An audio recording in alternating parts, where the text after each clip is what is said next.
pada hari ini Kamis tanggal 16 November 2023 dalam acara uji coba segmen menggunakan International Multimodal Railway Service.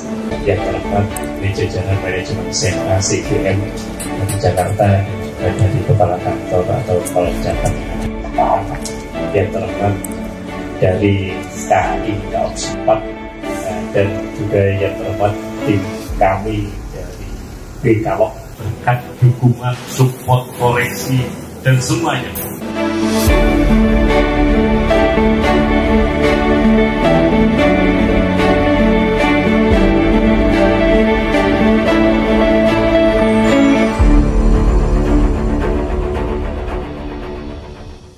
Ya, baik. Sekarang saya bersama dengan Bapak Iko Sukma Handridianto selaku praktisi logistik internasional sekaligus Wakil Ketua Bidang Pengembangan Logistik Internasional ALFI Jawa Timur. Betul ya, Pak? Betul. Ya, terima kasih Pak Iko sudah mampir di studio Transgo, Pak. Selamat pagi, terima kasih undangannya. Ya. Salam semuanya teman-teman logistik di Indonesia. Ya, Pak, menarik. Sebelum kita diskusi, Pak, mungkin bisa sharing profil dari Pak Iko di activity bidang logistik seperti apa, Pak? Iya, nama lengkap saya Iko Sukma Handridianto. Background saya lama berprofesi di airline staff di kargo. Sampai saat ini sebenarnya masih representatifnya sebuah airlines di Indonesia. Dan juga mengembangkan bisnis kurir. Sebelumnya sempat mengembangkan pusat logistik berikat juga, sampai sekarang masih dalam manajemen kami. Kemudian saat ini lagi hot-hotnya terkait sama pengangkutan kereta api internasional sebagai train feeder service.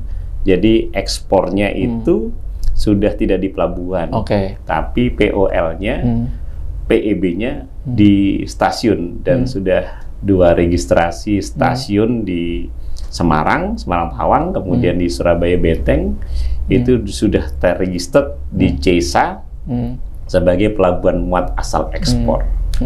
Dan itu teman-teman pelayaran yang sudah bekerja sama dengan kami, ada 4 pelayaran sudah merilis BL, POL di stasiun tersebut.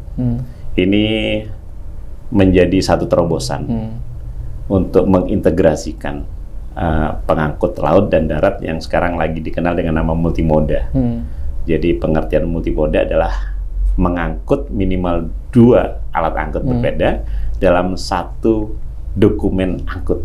Bukan satu dokumen pengiriman, tapi satu dokumen angkut. Jadi BL-nya, satu dokumen angkutnya, rilis sudah menggunakan moda pertama kereta api, dan berikutnya sebagai main liner operatornya yang merilis BL tadi. Nah ini yang di luar negeri udah biasa sih. Di Indonesia harus karena pemerintah yang sudah membangun ini Mas 2 double track kereta api di jalur Jawa Utara dan Jawa Selatan. Dan ini menarik juga untuk mencetak sentranomi berbasis industri dan potensi lokal untuk berakses yang lebih luas, baik itu domestik dan internasional. Semoga ini menjadi satu trigger, dan alhamdulillah direspon luar biasa dari kawan-kawan KPBC, Dijen Bea Cukai, mulai Direktorat Teknis dan KPBC terkait Tanjung Priuk, Tanjung Mas, kemudian Tanjung Perak. Karena kereta api ini kontainernya udah langsung transit di hub. Seperti di Priuk udah 4 pelabuhan. Mulai NPCT 1, Koja, JCT, sampai IPC 3. Di Surabaya, 2 pelabuhan sudah terintegrasi sistemnya di Teluk Lamong dan TPS. Dan TPS sendiri, jalur akses keretanya sudah masuk lini 1. Ini mengakomodir kebutuhan dari jalur-jalur pengangkutan laut yang selama ini banyak berubah. Karena sesuatu hal kan ada isu Singapura lah, ada apa. Semoga bisa berkembang lebih lanjut, tinggal kita sosialisasi nih, gitu. Itu kegiatan kami. Dan satunya lagi di foundation, namanya UKM Dunia. Ini adalah sebagai sociopreneur untuk mensosialisasikan, mengedukasikan, mengesistensi pelaku usaha kecil menengah, pelaku usaha lokal untuk menjadi real player global, menjadi real eksportir. Jadi bukan mereka mempunyai produk tapi supplier ke eksportir lain, tetapi mereka harus berani branding up dengan legalitasnya sendiri, badan usaha sendiri, dari yang produk rumahan, produk bareng-bareng, atau apalagi produk industri besar. Ini yang kami dorong, dan ini seluruh Indonesia dengan beberapa kementerian, ada 11 kementerian dan lembaga bekerja sama dengan kami. Kegiatannya itu tadi, sosialisasi, edukasi, dan asistensi. Oke, UMKM yang berorientasi ekspor ya? Yes, nembus pasar global. Jadi produknya apa saja? Ada yang makanan, tapi kalau lebih generiknya di produk yang dry cargo kalau dibilang tadi ya. Seperti produk fashion, tas, seperti itu, produk kerajinan, produk-produk yang kreatif. Seperti di Bali itu banyak sekali produk-produk kreatif, dan itu memang bukan industri, dan ini berpeluang mereka menjadi pemain secara langsung, dan kita ajarin. Ya bayangin aja kalau semuanya industri kecil-kecil nih kan, berani branding ya, secara mandiri pasar global, otomatis dikenal produknya, negaranya dikenal, kan kreatifnya dikenal, dan kita di pelaku logistik, yaitu yang harus diangkutkan gitu kan. New account nih kan gitu, bukan existing account yang diperebutkan gitu. Tapi ini yang harus kita dorong sehingga logistik kita bisa tumbuh dan kita cetak sentra ekonomi di seluruh Indonesia, memanfaatkan fasilitas infrastruktur yang pemerintah dan negara ini sudah bangun. Ada pelabuhan internasional, tapi belum termaksimalkan sebagai pelabuhan angkut internasional, apalagi pelabuhan-pelabuhan yang lain. Pelabuhan udara juga demikian. Jadi kita coba regulasi. Saya lihat sangat support dari sisi kepabeanan, karena internasional di kepabeanan. Dan ini yang kami sangat appreciate, dan kita tinggal mensosialisasikan bersama-sama bahwa menembus pasar global itu tidak terlalu sulit, hanya masalah tahu atau belum tahu. Jadi kita ajarkan di UKM Indonesia, ajarkan cara jual dan cara kirim. Penting kan itu jualannya dulu nih kan gitu. Cara jual dan cara kirim. Dan ini yang kami kerjakan terus. Nah itu kegiatan-kegiatan kami, saya seperti itu. Sejauh ini produk UMKM yang diminati untuk ekspor apa sih? Produk itu punya kekuatan. Produk UKM itu semuanya punya potensi masuk di pasar internasional dengan syarat produk tersebut bisa diterima di negara tertentu. Dan perlu diketahui, masing-masing negara punya kriteria interesting demand berbeda.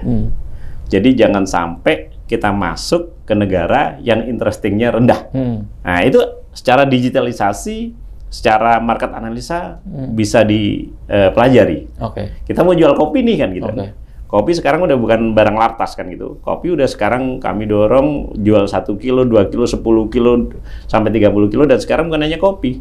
Produk-produk hasil hutan kebun yang lainnya yang memang nilai value-nya tinggi dan tidak perlu dikirim pakai LCL, kita kirim pakai, kita ajarkan pakai kurir. Dan transaksinya B2C. Jadi metodenya itu ekspor mudah berbasis digital teknologi dan logistik simple, berawal dari personal eksportir berkembang menjadi corporate eksportir. Digital teknologinya mulai market analisa, branding, transaksi, dealing, sampai digital payment. Kemudian logistik simpelnya ngajarin yang B2C 1 kilo sampai LCL, sampai FCL, sampai mau air freight. Nah, kan komoditi tertentu ada yang lakunya pakai air freight kan gitu kan. Nah, itu yang kami ajarkan. Kami dorong untuk berawal dari kecil, berani dari kecil, luris, berkembang menjadi besar. Jadi ini misi kebangsaan. Bagaimana kami tidak memanfaatkan UKM, tapi mencoba bersama-sama memintarkan, mau nambah wawasan teman-teman UKM, biar setara dengan teman-teman small medium enterprise di negara-negara yang lain. Jadi kalau di Malaysia udah terbiasa kan gitu. Nah ini yang harus kita dorong semuanya, dan potensi Indonesia luar biasa banyak kreatif. Selain Bali Pak, mungkin potensi untuk sentra UKM yang bisa ekspor? Semua daerah Indonesia punya potensi. Mulai saya udah pernah bersama Kementerian Perhubungan, Poltek Penerbangan Indonesia Curug, ada pelatihan, kami ada pelatihan di Bandara Rubili, itu penghasil kopi gayo. Tujuannya yaitu tadi di sana akan menjadi sentra nomi karena memang potensinya ada. Ya. Kopi Gayo selama ini bermain bukan masyarakat Gayo. Ya. Yang ekspor bukan masyarakat Gayo, bukan masyarakat. Jadi mereka hanya sekedar petani di hulu yang notabene hanya sekedar supplier. Oke. Daerah-daerah yang lain banyak potensi-potensi seluruh Indonesia. Mau potensi kebus. Tinggal bagaimana produknya.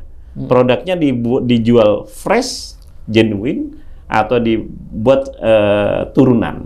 Jadi kalau misalnya kita mau ekspor nanas, mungkin nanasnya harus seperti dilakukan Lampung kan udah dibentuk cane kayak gitu kan. Kemudian kalau vanili ada yang jual ekspor bentuk fresh vanili karena langsung resto-resto. Kemudian ada juga menjual produk turunan vanili yang digunakan untuk industri kosmetik dan lain-lainnya. Artinya untuk mendorong itu perlu dukungan dari pemerintah daerah tentunya. Semua. Yang perlu dipahamkan memang pemerintah daerah. Jadi jangan pemerintah daerah berbicara tentang potensi yang menjadi eksistensi mereka berjalan. Misalnya daerahnya daerah tambang, itu dikerjain. Oke. Seperti itu ya. Potensi mineralnya besar, itu aja yang bermain di tempat besar. Yang kecil-kecil nggak main. Bentuk supportnya seberapa Pak kalau dari pemerintah daerah harusnya? Seharusnya adalah membuat badan usaha lokal. Oke. Jadi NIB-nya nanti harus tercetak lokal-lokal semuanya. Misalnya ada di yang mengakomodir UKM daerah gitu ya? Yang menjadi NIB bisa mengakomodir melalui badan usaha daerah, badan usaha daerah itu badan usaha milik pemerintah daerah atau badan usaha milik perorangan daerah. Bisa koperasi desa, bisa NIB, IUMK, izin usaha mikro kecil, bisa BUMDes bisa. Yang penting NIB-nya daerah tidak. Dan komoditi itu kan ada yang bebas, kemudian batas, dilarang, kan gitu kan? Nah kalau yang bebas silakan bermain bebas. Yang terbatas, misalnya produk laut itu kan terbatas. Nah, pemerintah daerah mendorong untuk mempunyai izin ekspor komoditi tersebut. Apakah sudah ada yang melakukan itu Pak dari pemerintah? Sebagian sudah, cuma memang gaungnya harus lebih masif karena kalau menurut kami semua daerah berhak maju dan masyarakatnya pinter. Menurut saya begitu. Jadi tidak tersentralisasi di Jawa, sehingga nanti kos-kos logistis bisa reduce. Kemudian yang bermain di pasar internasional tidak terkonsentrasi oleh orang-orang, orang-orang ada di Jawa. Jadi NIB-nya asli daerah sana, yang berdagang, yang menjual pasar internasional orang-orang dari sana. Ada contoh namanya kopi dari Ngada, variannya Flores Arabica Bajawa. Oh ya, ini lagi in juga di Jakarta. Harga satu cupnya itu di Kanada $100. Oke. Berapa harga per kilo green bean grade A di sana? Saya nggak mau sebut di sini. Tetapi yang jelas sampai ada orang Kanada yang tinggal di sana. Oke. Dan yang ekspor bukan orang sana. Waduh. Yang ekspor menggunakan badan usaha di Bali. Jadi apa impact devisa hasil ekspor yang ada? Nggak ada. Pak ya. Brandingnya nggak ada. Impact ekonomi sosial di petani nggak ada juga karena udah dibatasin nih. Hulu petani per kilo grade A harganya segini. Dan mau bicara potensi kopi, Sabang Merauke kopi semua kan gitu. Itu yang kami dorong kemarin menjadi satu potensi yang menjadi bebas ekspor. Dan ini semua berhak bisa melakukan. Kita dorong semua di Gersik ada ibu-ibu membuat kopi yang sudah herbal dicampur. Pasarnya udah pasar internasional juga. Jualnya nggak perlu satu kontainer. Itu awal. Berikutnya orderannya biasanya kan udah bisa 300 kilo tergantung komoditi ya. Kalau furniture ya monggol kayu dan lainnya nggak mungkin kecil-kecil kan, nggak mungkin pakai kurir, tapi pakai LCL. Nah itu yang kita sosialisasikan dari kurir yang murah, LCL, FCL. Jadi ada pemahaman mereka. Nah ini sebenarnya memang ranahnya anak-anak muda daerah. Ini yang kita harus dorong sehingga mereka menjadi pencetak sentra. Bukan hanya potensi produk, tapi potensi wisata juga. Ada namanya Mas Imam dari Omah Kopi Banyuwangi. Di ininya dikenal dengan kopi Telembung. Awalnya ketemu kita jual kopi. Sekarang udah berkembang menjadi jual wisata kopi dan wisatawannya bukan lokal. Wisatawannya adalah yang kita sosialisasikan dengan cara wisatawan siapa yang kesini. Kalau kopi di Banyuwangi pasti ada kaitannya dengan Eropa, Belanda seperti itu kan, karena dulu ada historicalnya di sini kan, ada sejarahnya gitu. Dan itu menarik, nggak perlu grup besar, mini grup atau couple. Nah itu datang misalnya komplit dengan perjalanan wisata, dijemput di bandara, kemudian semua udah di-arrange dan dibayar di depan semuanya. Nah, kita ngajarin pakai digital payment juga. Jadi tidak ada yang loss terkait bisnis ini. Kita tidak berbicara bisnis besar, tapi bisnis kecil tapi banyak, dan bukan oleh kita, oleh masyarakat. Kalau itu terjadi, menjadi kekuatan tersendiri nih, dan impact-nya luar biasa. Ini PR-nya hanya 2, memahamkan cara jual dan cara kirim. Nah, kita orang logistik harus dipahamkan itu, harus dipahamkan. Jadi dengan NLA setuju bagaimana regis cost, sistem biaya dan lain mekanisme, yaitu memang harus disistematiskan. Walaupun perlu effort dan perlu pengertian semua pihak, karena tidak semuanya mau terbuka. Nah itu, tapi part by partnya minimal sudah bisa tersimpelkan. Nah, ini saya lihat udah progresnya dari NLA, kemarin dapat paparan udah cukup bagus, dan tinggal yaitu tadi bagaimana memahamkan kepada masyarakat secara luas sehingga mencetak sentra nomi di seluruh Indonesia, produk Indonesia bisa jalan ke luar negeri, sehingga nanti efek logistik trade-nya itu berjalan balance, incoming dan outgoing. Sekarang kan incoming sama outgoing kan beda. Ekspor sama impor beda kan gitu. Nah ini. Jadi ini yang perlu kita sondingkan terus nih, Pak Abdul. Untuk hal ini, ayo teman-teman logistik mengedukasi bersama-sama. Sekarang ya kan memang lembaga pendidikan logistik kan terbatas sekali kan gitu kan. SMK logistik rencananya mau dirilis, segera dirilis banyak-banyak. Yang D3 S1 teknik logistik maksimalkan. Kemudian masukkan sudah dijalankan beberapa kampus mata kuliah pilihan tentang international trade dan logistik. Nah, ini akan membawa pemahaman bahwa semuanya terkait sama logistik. Iya kan gitu kan. Semuanya pasti logistik. Mau farmasi pasti ada logistik farmasinya. Mau industri apa pasti ada logistiknya, ya. E-commerce apalagi kan gitu kan. Seperti minimarket ada storage logistik sistemnya. Jadi ini yang menarik kepada generasi muda untuk bisa memahami lebih detail, dan ini kita memang dikaruniai Sabang sampai Merauke yang ribuan pulau, dan ini tidak mudah mengintegrasikan, dan kita perlu SDM yang bisa mengintegrasikan. Dan itu yang sedang dilakukan oleh Alfi Jatim, Pak? Maksudnya menggandeng beberapa kampus untuk regenerasi atau semacamnya gitu? Betul. Alfi Jatim dipimpin oleh Pak Wibisono, Sebastian Wibisono, memang punya misi yang luar biasa. Jadi mengenalkan kepada milenial dan akademisi.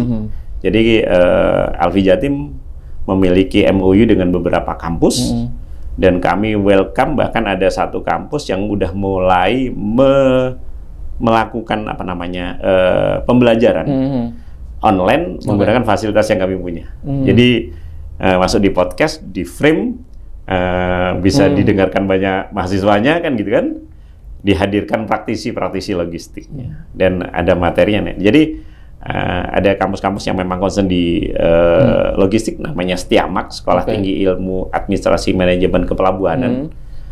Yang satunya adalah ITICM, Institut Teknologi Insan Cendekia Mandiri. Itu adalah dua kampus yang punya S1 Teknik Logistik.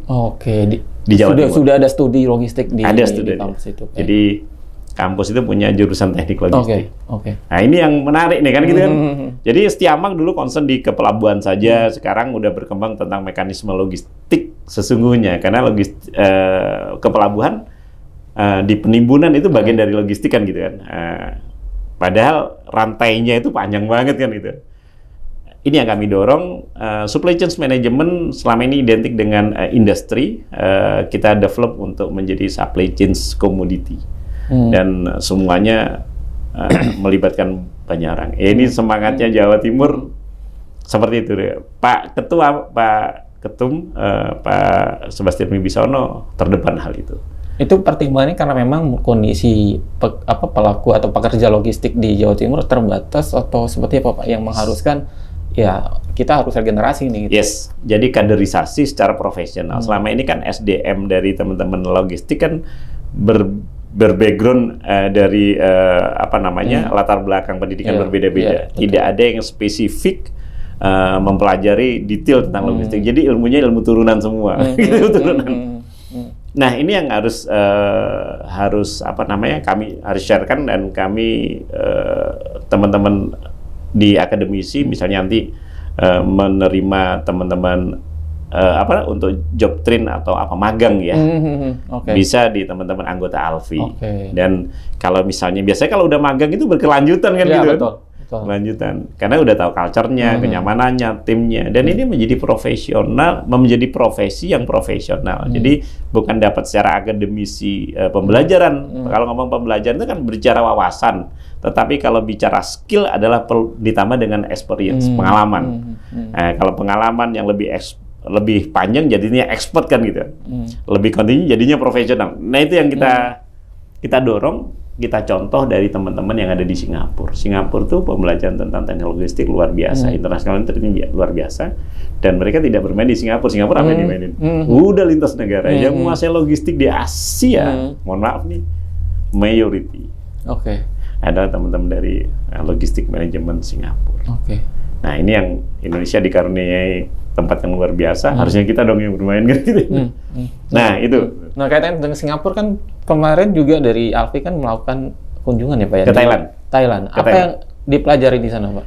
Kemarin adalah Thai Logistik Expo, itu adalah memang event terkait sama logistik yang dilakukan di Thailand, karena Thailand itu integrasi logistiknya itu adalah Kamboja, ada Laos, ada Myanmar.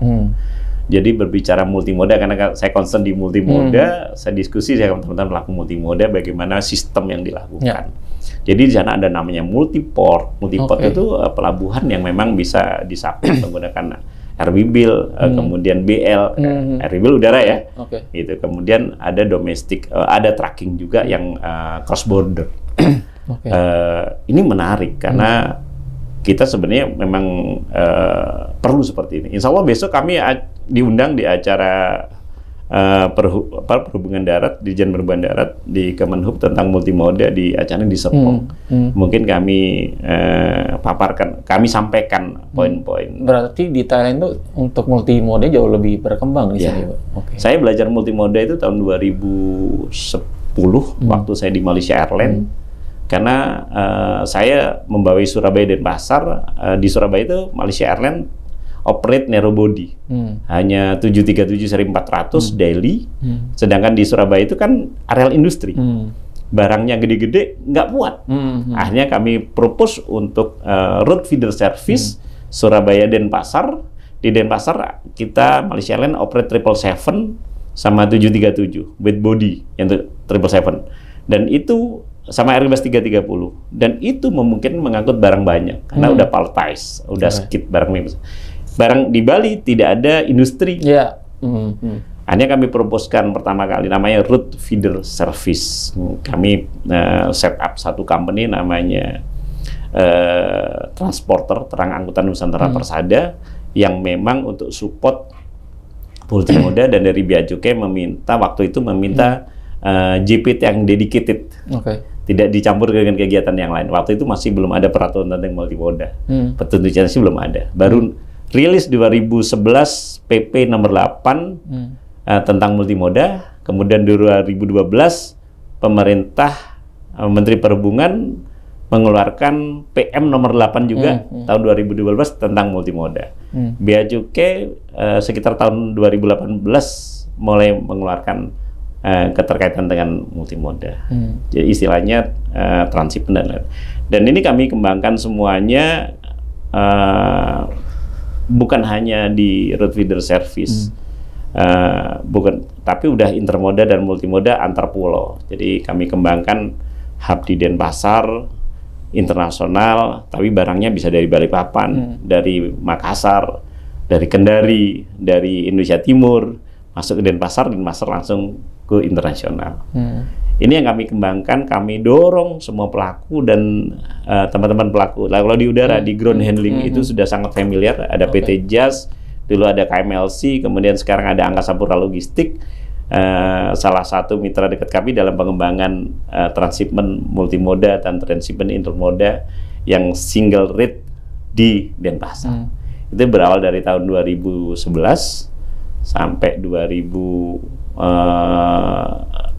yang transshipment tuh hanya sampai 2016, kemudian yang yang road feeder service sampai 2016, yang transshipment itu berkembang sampai saat ini. Cuma operatornya berganti. Sekarang Angkasa Pura Logistik dan PT JAS yang road feeder service. Sedangkan transshipment yang dari antar pulau kita udah kerjasama dengan Citylink, dengan Indonesia Air Asia, dengan Indonesia Asia Extra, dengan Lion Group dan lain-lainnya. Jadi betul-betul memaksimalkan banyaknya traffic internasional flight di Denpasar. Nah, ini tentang udara. Sekarang yang BLP tentang kereta api.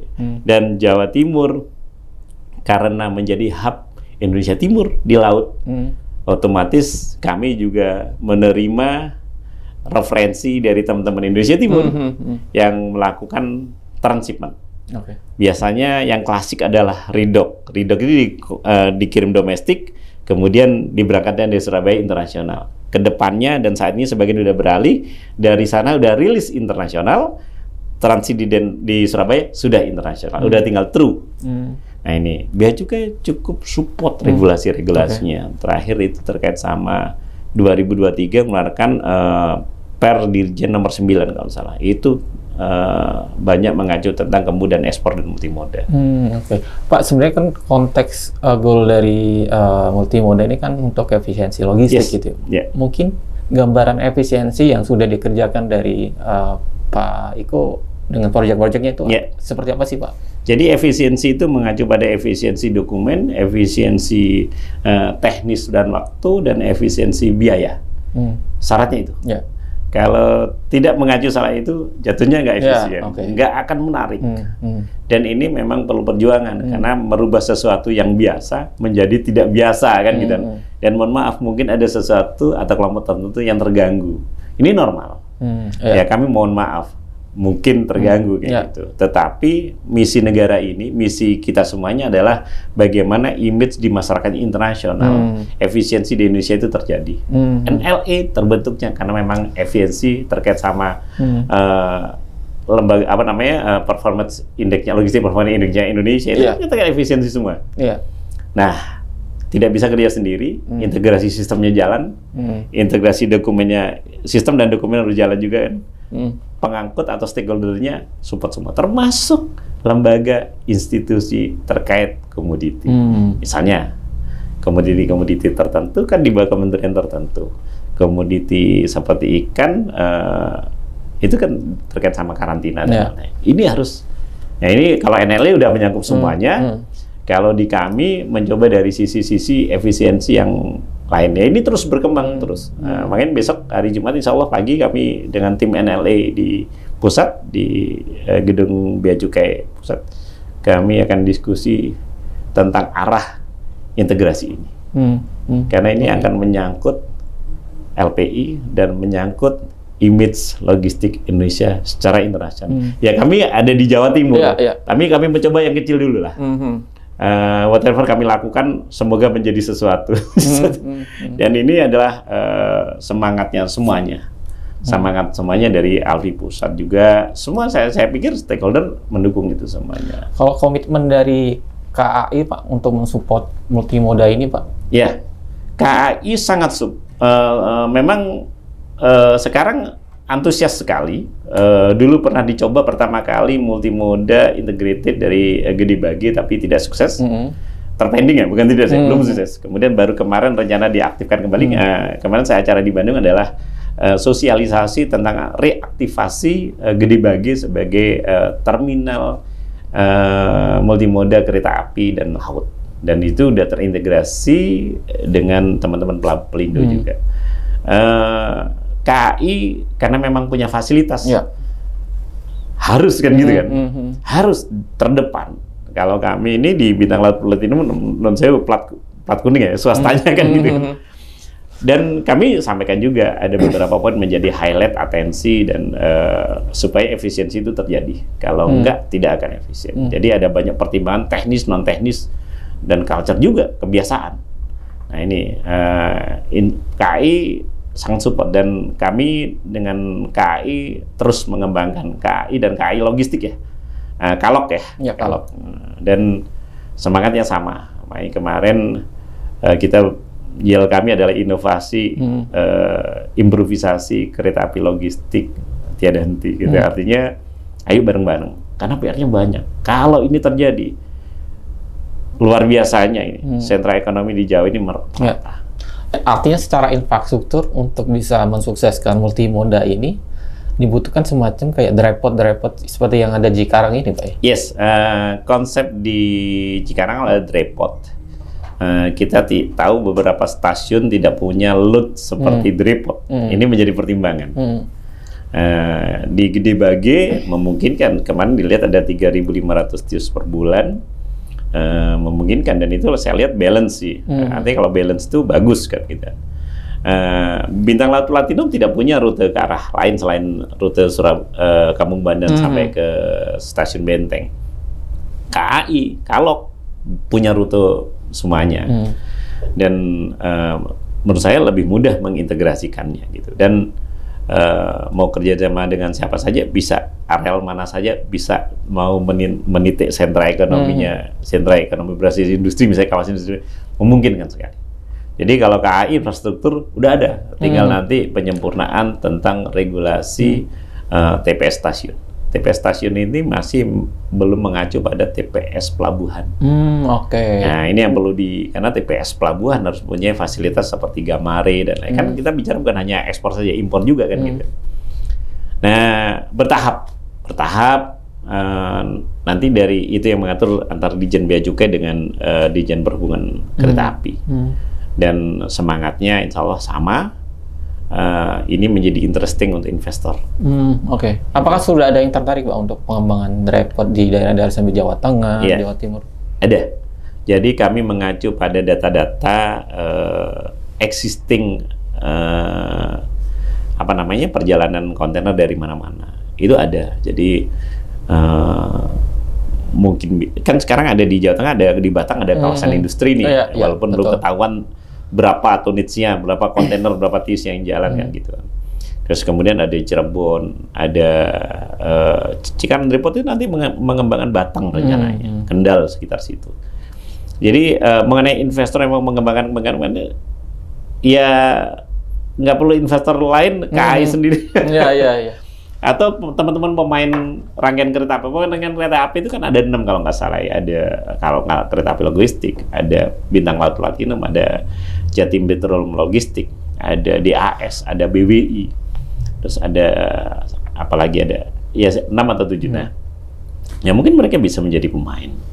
Gitu. Cuma memang selama ini kan teman-teman berkonsentrasinya di domestik. Kalau saya pengembangan BLP dari domestik yang JPT, jasa transportasi, upgrade menjadi BUAM. Kalok sudah menjadi BUAM, dan kaloknya dan BUAMnya di Bintang Laut Platinum itu sudah terregister kepabeanan. Jadi sudah menjadi bagian dari pengangkut internasional. Dan mekanisme sistemnya sudah diterima di teman-teman pelayaran yang bekerja sama. Jadi udah integrasi. Integrasi ini yang menjadi satu modul, satu sistem, ya ini yang disebut dengan multimoda. Jadi nggak kepotong-potong. Jadi pelayaran udah rilis dari Semarang Tawang kan gitu, customer udah ekspor dari Semarang Tawang, PPJK, MKM ngurusnya Semarang Tawang.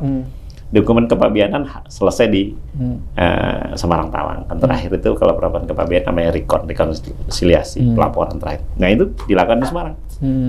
Dengan berkembangnya banyak kawasan industri di Jawa Tengah, tentunya ya dry-pot dibutuhkan ya, Pak, harusnya. Ya, tinggal petanya nanti. Istilahnya kalau swasta hitungnya rigid. Kalau tidak minimal kan nggak bisa gitu. Tapi kalau BUMN kan, mohon maaf, BUMN kan tugasnya bukan hanya sebagai mencari pendapatan negara, tetapi juga menjadi satu support sosial ekonomi.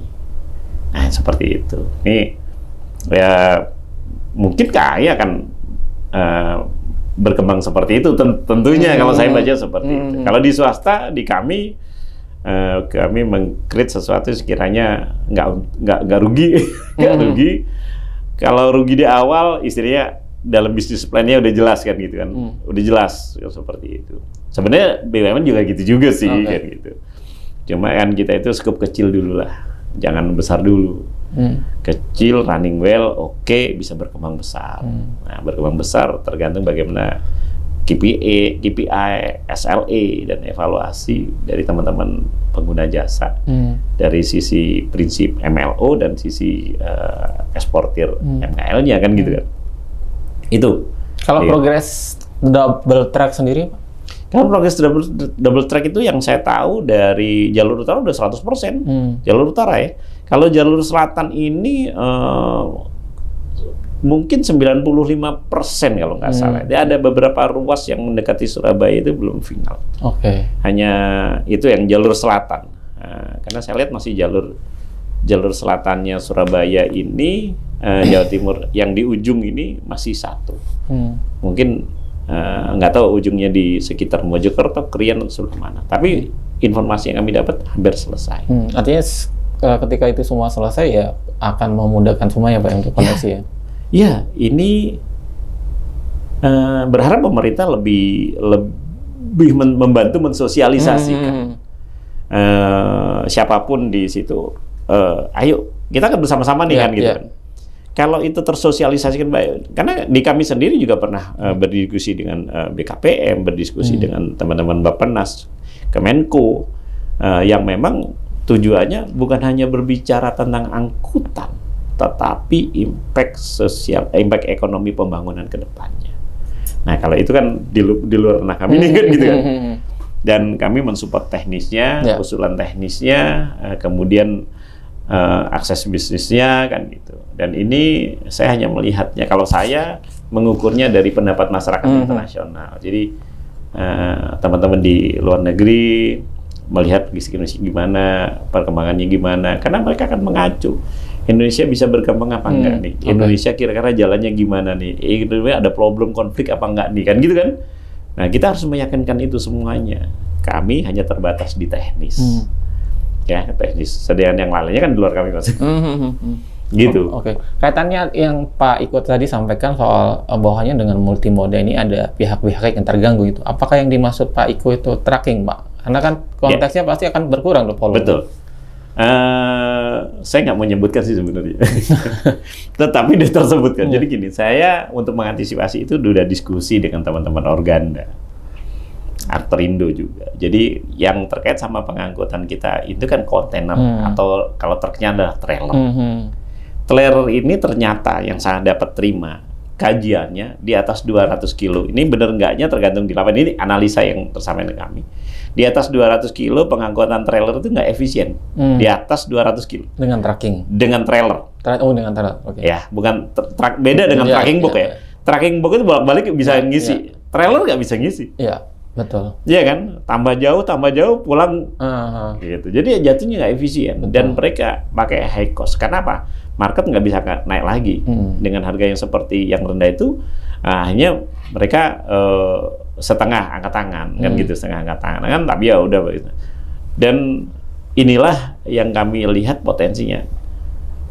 Semarang Tawang ke Jakarta lebih dari 200 kilo, Surabaya ke Jakarta juga lebih dari 200 kilo. Hanya kami duduk bersama dan teman-teman trailer tetap mengangkut dari industri, pabrik, shipper ke tempat kereta api, stasiun kereta api.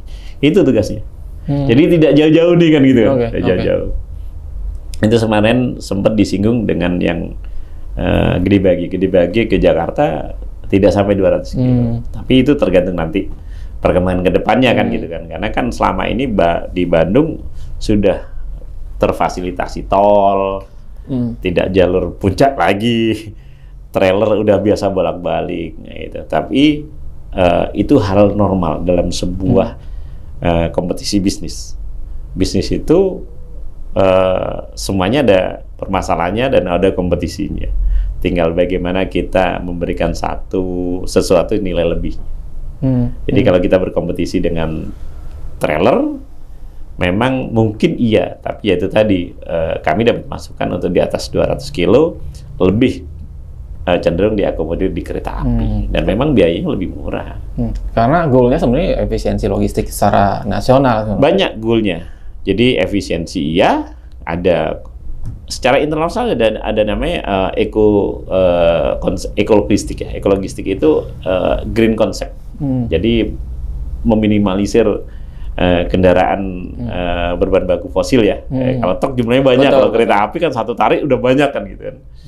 Di sisi lain juga tentang keselamatan pengangkutan, dan di sisi lain lagi penyesuaian maintenance kelas jalan. Jadi di ruas tertentu itu pasti sering rusak dan lain-lainnya kan gitu. Karena memang dia ngerti jalur-jalur berat kan gitu. Nah, mungkin ini dikurangin dengan pemanfaatan kereta api dan lainnya. Nah, itu toh fasilitasnya ada nih. Makanya dengan kami, dengan KAI, dengan Kalog bisa bersama-sama. Ayo, mana nih gitu. Mau bisnis mappingnya di review, monggo kan gitu. Mau mekanisme efisiensinya ya kita cari titik-titiknya. Gitu. Oke, berarti milestone yang diharapkan ke depan nantinya tidak terlalu bergantung dengan land transportation atau transportasi darat gitu ya? Yes, untuk yang jarak jauh. Kan ini solusinya jarak jauh antar pelabuhan. Oh ya, kereta api ini kami kembangkan lagi untuk udara bentar lagi. Jadi ini hari saya ke Suwarna bertemu diskusi dengan teman-teman yang janjian untuk mencoba mengintegrasikan, karena angkanya sudah ketemu, mekanisme teknis sudah ketemu, tinggal kemitraannya. Teknisnya kami sangat kuasai kalau tentang itu. Nah, ini yang jadi muncul nih RWBIL ekspornya kok nggak dari pelabuhan udara nih gitu. Tapi dari stasiun bisa, secara kepabeanan bisa. Pak, bicara soal kereta api kan sejauh ini masih Jawa sentris, Pak. Harapan Alwis ke depan di luar Jawa gitu? Kan sudah dibangun beberapa jalur kereta api ya di Sumatera, walaupun terputus ya. Ada rangkaian yang dari Palembang sampai Lampung, itu ngangkut batu bara paling banyak. Kemudian ada di Medan juga ada. Sekarang ada yang di Makassar juga kan gitu. Ya berharap kedepannya kalau kami lihat di beberapa negara yang lain, kereta api itu cukup efisien untuk yang jarak jauh. Dan itu menang semuanya, menang semuanya. Dari efisien biaya, dari waktu ketepatan, bukan kecepatan ya, ketepatan. Kereta kargo itu nggak kenceng lah, bukan, tapi ketepatannya bisa dipastikan, lebih bisa dipastikan, dan keselamatannya dan pengawasan kepabeanan lebih mudah dipastikan. Kalau truk pengawasan kepabeanan bisa mampir-mampir, kalau di kereta kan nggak bisa, gitu. Jadi kedepannya berharap sisi investasi pengembangan logistik berbasis kereta api untuk mengangkut sawit, untuk hasil sawit, dan ini memeratakan sentra-sentra ekonomi berbasis industri juga di jalur-jalur yang memang memungkinkan. Apalagi nih kita punya pabrik kereta api, berarti tidak perlu ketergantungan dengan orang lain. Nah ini jadi kami sangat optimis. Jadi nanti ada dokumen yang belum ada di Indonesia adalah Trainwibil. Dokumen Trainwibil, dokumen pengangkutan kereta api. Di beberapa negara sudah ada.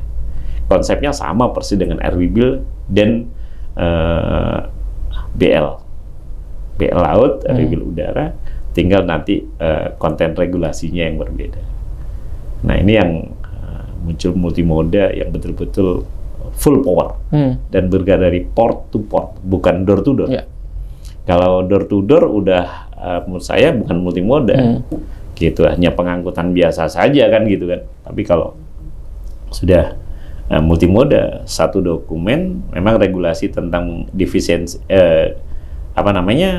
definisi tentang multimoda menurut saya masih belum sempurna, ada sedikit koreksi lah di PP nomor 8. Jadi masih dianggap semuanya pakai minimal 2 angkutan itu multimoda. Padahal ada kegiatan logistik yang lain. Ya, jadi saya berharap multimoda atau BUAM itu bukan sebuah KBLI yang super logistik. Karena kalau dipaksa ke sana nanti terkorbankan banyak. Jadi menurut saya GPT tetap GPT, pergudangan tetap pergudangan, kemudian BUAM, Badan Usaha Angkutan, multimoda, bukan badan usaha logistik. Iya kan? Jadi dasar angkutan apa? Ya dokumen angkut. Bukan dokumen kirim, dokumen angkut. Beda kan? Angkut sama kirim beda. Dokumen angkut. Ini harus ditegaskan dan ini menjadi polemik asosiasi logistik dengan asosiasi multimoda. Dan menurut saya harus digaris tegaskan. Mana yang angkut, mana yang ngirim. Nah, ini yang arti definisinya nanti yang bisa harus dikoreksi. Nah, ini. Ya, di luar multimoda kan dari Alfi Jatim kan 2 tahun terakhir kan lagi gencarnya untuk CAISA, Pak ya. Dan diskusi soal dengan bea cukai itu progresnya seperti apa, Pak?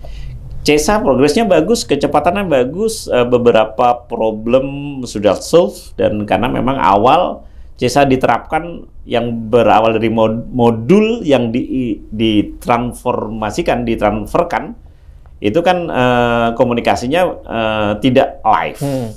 Artinya itu perlu waktu. Tapi sekarang dengan CAISA kan live. Masuknya on, kan gitu kan, komunikasinya on, live time. Jadi tidak mentransferkan modul kan gitu. Awal memang karena memang ya bayangin ya, ini rumah kemudian diisinya ujuk-ujuk banyak gitu kan, pasti sesak dan kecepatannya berkurang. Alhamdulillah sudah terselesaikan, tersolusikan. Kemudian teman-teman bea cukai BDAD aktif. Kalau kami di Surabaya, di Jawa Timur, kasih BDAD menantang bersama-sama sama Alfi. Ayo apa masalahnya? Apa sebenarnya? Kita buat acara Coffee Morning. Coffee Morning itu bisa 2 bulan sekali, bisa tergantung Coffee Morning dengan bea cukai, iya, Coffee Morning dengan pelabuhan, iya. Isu-isu itu kami akomodir, karena asosiasi bukan sebuah lembaga full power, tapi sifatnya adalah pelayanan anggota. Dan alhamdulillah CAISA udah clear dan semua udah bisa terkomunikasikan. Kalaupun ada sedikit masalah, mungkin ada masalah koneksi internet, dan kemudian harus ada penyesuaian dari teman-teman yang memiliki PC atau komputer yang speknya, mohon maaf, masih speknya agak lama. Jadi kemarin dikasih clue, kalau warnanya gini pasti begini, jadi perlu gini. Nah, ini dari KPPBC Tanjung Perak, kepala kantor, dan kasihnya luar biasa, support. Coffee Morning, masalahnya apa? Diskusikan. Oke, berarti Alfi ini sering mengadakan semacam diskusi reguler gitu ya, dengan berbagai pihak di. Sering banget, iya. Di daerah. Kami Alfi punya cabang ya di Gresik. Berapa kali kami komunikasinya sana, bahkan kita audiensi juga untuk refresh knowledge. Karena Gresik menjadi pengembangan industri selama kepelabuhan, pergudangan, dan internasional trading di sana. Ada JP soalnya sana. Kemudian kami beberapa waktu yang lalu kami ke Banyuwangi, karena di Banyuwangi sudah berjalan menjadi gate internasional seaport. Jadi sudah ada bukan kontainer, jadi impor sapi dari Australia udah nggak di Perak, tapi ada di Pelabuhan Tanjung Wangi. Dan Bandara Banyuwangi beberapa kali kami melakukan eksportasi dari sana. Ekspornya dari sana, walaupun sekarang udah dicabut menjadi pelabuhan internasional, bandara internasional, tetapi untuk kegiatan kargo internasional kami feedering kan ke Jakarta langsung. Tapi PEB, NPE semuanya rilis di Banyuwangi.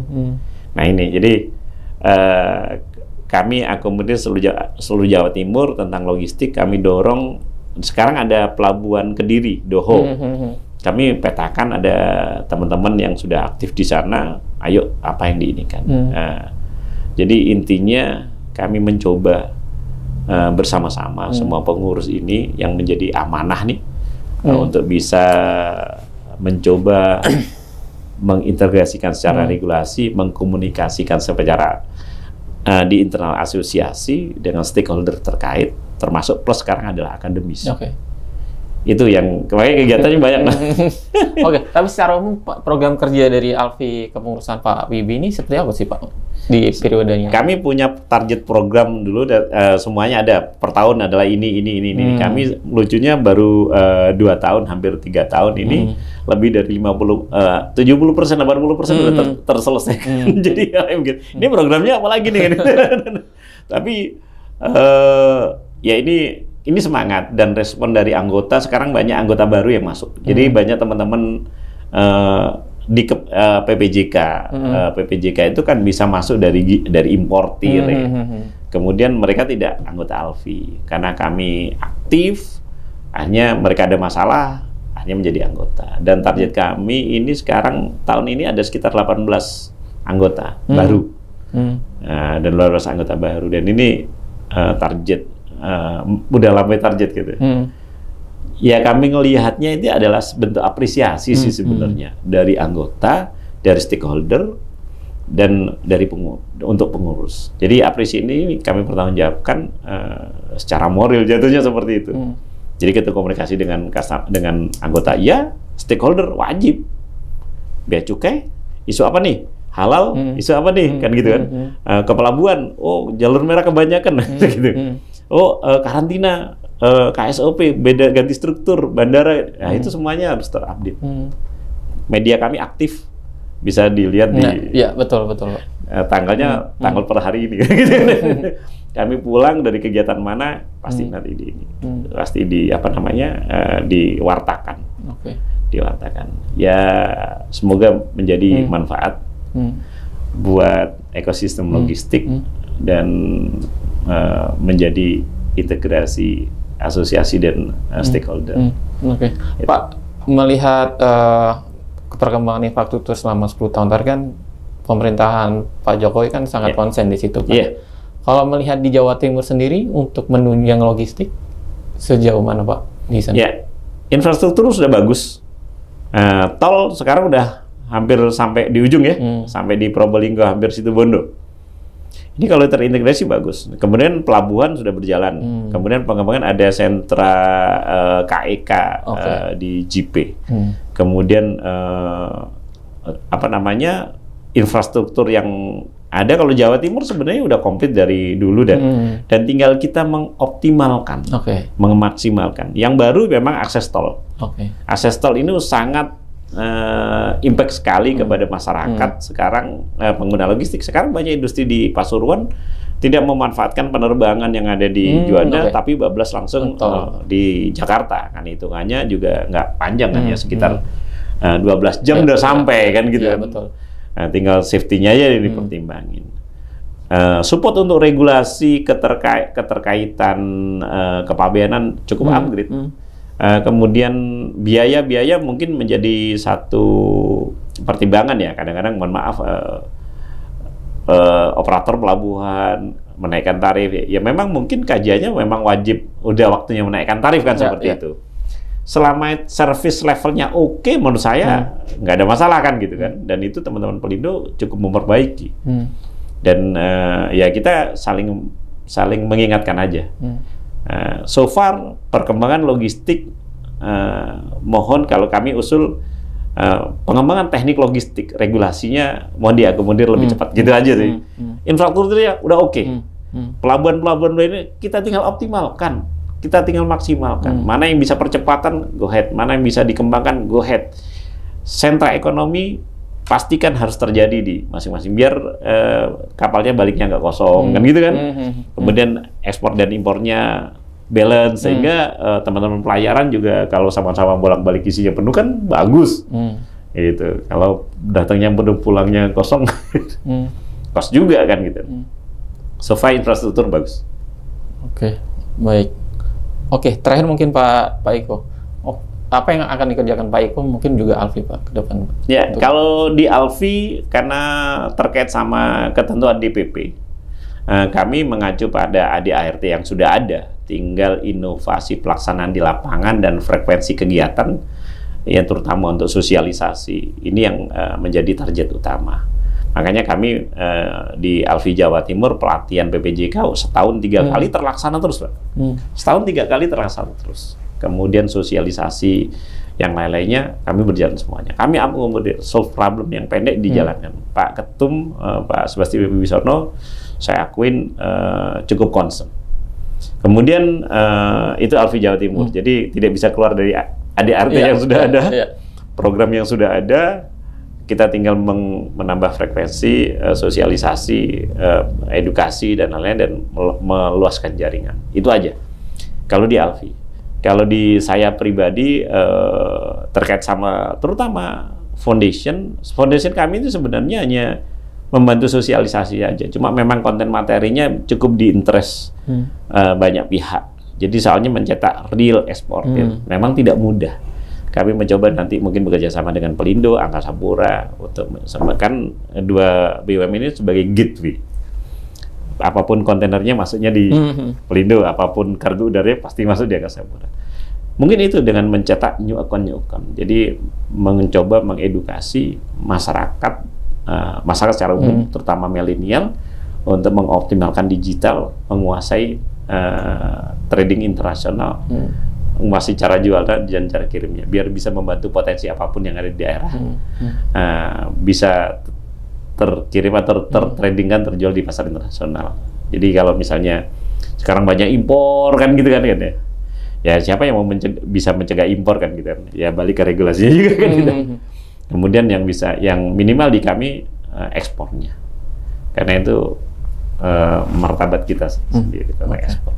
Jadi misi di Alfie, kegiatan di Alfie itu yang kami lakukan. Kegiatan di luar Alfie, edukasi masyarakat untuk bermain di global oleh mereka sendiri, dan teknik logistik tetap kami kembangkan. Ya, paling terakhir Pak Iko, mungkin bisa kasih closing statement untuk terkait pentingnya multimoda ini Pak, buat beberapa pihak yang mungkin masih belum aware Pak.